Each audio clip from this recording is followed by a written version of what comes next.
अभी अभी मिली खबरों के मुताबिक जम्मू और आरएसपुरा इलाकों में ड्रोन और मिसाइल से हमला करने का प्रयास किया गया, जिसे हमारी सेना ने उन्हें आसमान में ही नेस्तनाबूद कर दिया।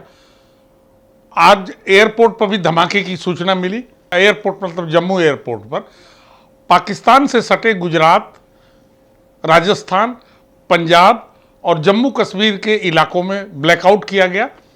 खास बात यह रही कि सुरक्षा की दृष्टि को देखते हुए जम्मू कश्मीर स्थित वैष्णो देवी मंदिर परिसर की भी सारी लाइटें बंद कर दी गई।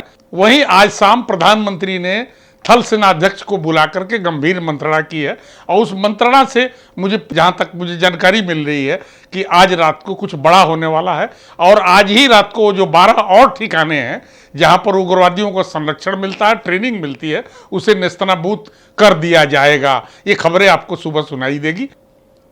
दूसरा, आज एक और डेवलपमेंट हुआ है कि पत्र सूचना कार्यालय ने एक प्रेस रिलीज जारी की है जिसमें उन्होंने पुष्ट किया है कि हम जो 9 ठिकानों को ध्वस्त किए थे उनके उग्रवादी संगठनों के जो फलने फूलने वाले जगहों को, अभी 12 और बचे हैं। मुझे ऐसा लगता है कि आज जो थल सेनाध्यक्ष से मुलाकात हुई है, हो सकता है कि इस बारे में भी बात हुई हो और ऐसा भी हो सकता है कि कल सुबह होते होते भारत के नागरिकों को एक खबर मिले कि वो बाकी बचे 12 स्थान भी ध्वस्त किए गए और उनकी कमर तोड़ ही दी गई। पाकिस्तान ने आपातकाल की घोषणा कर दी है। और सबसे एक इंटरेस्टिंग खबर ये है कि नेशनल असेंबली में वहाँ के पॉलिटिशियन ने, वहाँ के सदस्य ने, वहाँ के जैसे हमारे यहाँ मेंबर ऑफ पार्लियामेंट होते हैं वैसे नेशनल असेंबली के मेंबर ने रो रो करके अल्लाह को याद किया है कि अब तो अल्लाह ही बचाए, क्योंकि ये वो काफ़ी भयभीत दिखाई दे रहा पाकिस्तान।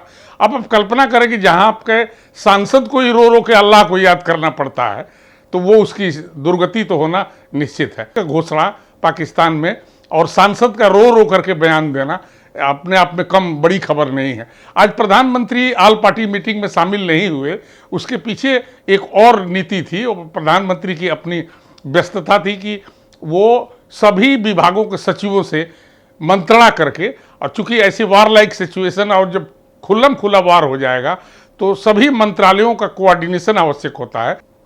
पाकिस्तान में मची तबाही को हमारे सारा मीडिया दिखा रहा है। मीडिया में आई खबरों की माने तो भारत के तकरीबन 15 शहरों को नष्ट करने का कुत्सित प्रयास पाकिस्तान कर रहा था, जिसे हमारी सेना ने उसको आसमान में उनकी मिसाइलों को ध्वस्त करके समाप्त कर दिया।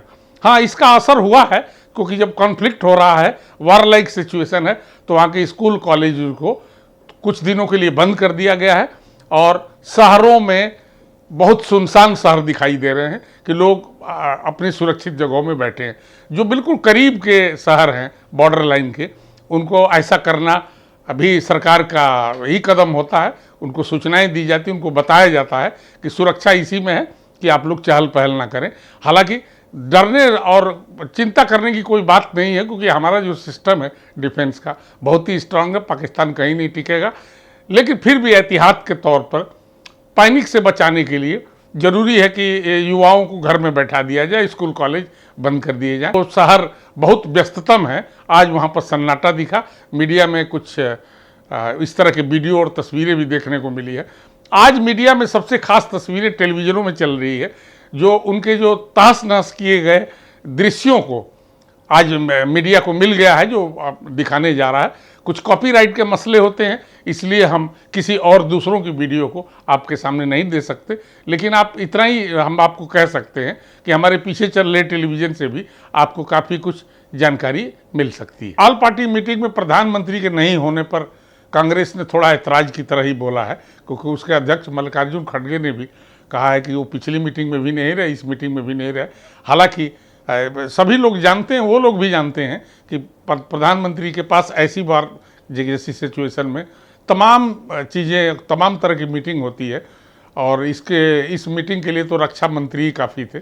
उन्होंने चेयर किया और सुझाव आए सभी पार्टियों से, लेकिन बाद में सभी पार्टियों ने इस बात को माना कि हम सुझाव भर दे दिए हैं, लेकिन बाकी जो सरकार का कदम होगा हम सरकार के साथ रहेंगे।